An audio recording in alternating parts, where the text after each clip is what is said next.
আনন্দ ভিডিওতে সবাইকে স্বাগতম। ধূমপানের চেয়েও কাবাবে ক্যান্সারের ঝুঁকি বেশি। রান্না এখন গৃহিণীর রান্নাঘরে চৌহদ্দি পেরিয়ে শিল্পের পর্যায়ে পৌঁছে গেছে। এর মধ্যে কাবাব একটি। চাহিদার সঙ্গে পাল্লা দিয়ে বাড়ছে কাবাবের আইটেম।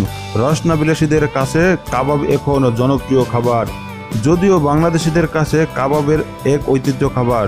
কাঠ কয়লায় কম আঁচে সারি সারি শিকে গাঁথা মশলাদার মাংসখণ্ড ময়নাকারা সুগ্রানের হাতছানি ভোজন রসিকদের পাগল করে তোলে। তবে এ খাবারে বাধা সেধেছে চিকিৎসকরা। তাদের মতে আগুনে ঝলসানো লবণ মশলা মাখানো মাংস বা মাছ থেকে নিঃসৃত রাসায়নিক আপনার জন্য ডেকে আনতে পারে প্রাণঘাতী ক্যান্সার।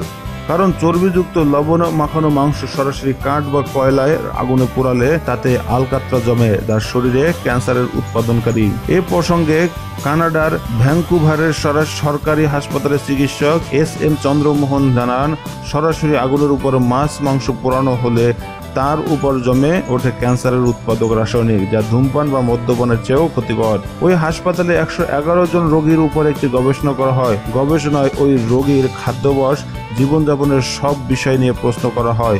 এতে দেখা গেছে যারা নিয়মিত কাবাব জাতীয় খাবার খান তাদের ক্যান্সার হওয়ার প্রবণ সম্ভাবনা 9 গুণ।